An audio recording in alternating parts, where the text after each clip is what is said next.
More than 10,000 John Deere workers go on strike. The union had said its members would walk off the job if no deal has been reached Wednesday.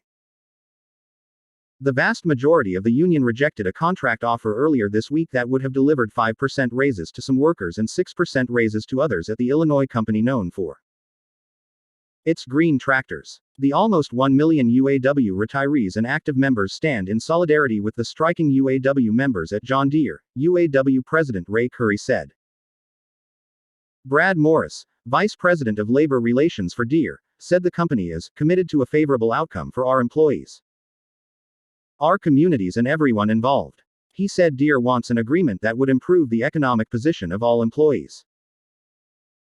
We will keep working day and night to understand our employees' priorities and resolve this strike, while also keeping our operations running for the benefit of all those we serve, Morris said.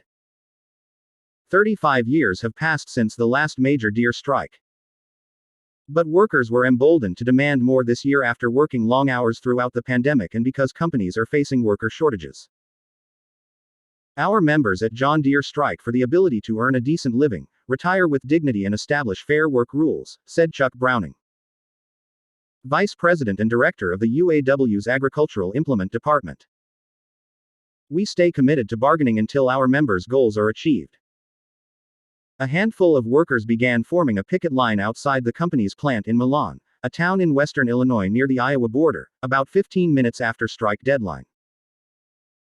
The union dropped off a metal barrel and firewood to keep workers warm in preparation for a demonstration that is expected to continue for 24 hours a day, the Quad City Times reported.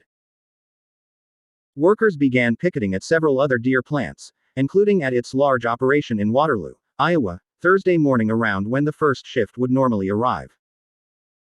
Chris Lorson, who works as a painter at Deere, told the Des Moines Register before the strike that it could make a significant difference. The whole nation's going to be watching us, Lorson said to the newspaper.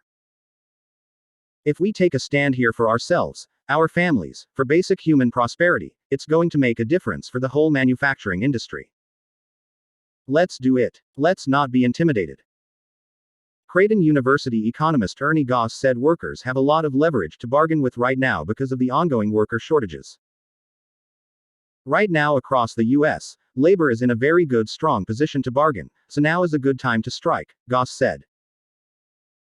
Earlier this year, another group of UAW-represented workers went on strike at a Volvo Trucks plant in Virginia and wound up with better pay and lower cost health benefits after rejecting 3 tentative contract offers. The contracts under negotiation cover 14 Deere plants, including 7 in Iowa, 4 in Illinois, and 1 each in Kansas, Colorado, and Georgia. The contract talks at the Moline, Illinois-based company were unfolding as Deere is expecting to report record profits between $5.7 billion and $5.9 billion this year. The company has been reporting strong sales of its agricultural and construction equipment this year. Iowa State University economist Dave Swenson said those profits give Deere the means to come to terms with workers. They can afford to settle this thing on much more agreeable terms to the union and still maintain really strong profitability, Swenson said. The Deere production plants are important contributors to the economy. So local officials hope any strike will be short-lived because it will have an immediate impact when striking workers cut back on their spending. We definitely want to see our economy stabilize and grow after the impact of the COVID-19 pandemic, Moline Mayor Sangeetha Rayapati said to the Quad City Times. Hopefully, these parties can come to a resolution soon. Swenson said the impact of the strike could spread further if companies that supply Deere factories have to begin laying off workers. So Deere will face pressure from suppliers and from customers who need parts for their Deere equipment to settle the strike quickly. And Swenson said Deere will be worried about losing market share if farmers decide to buy from other companies this fall.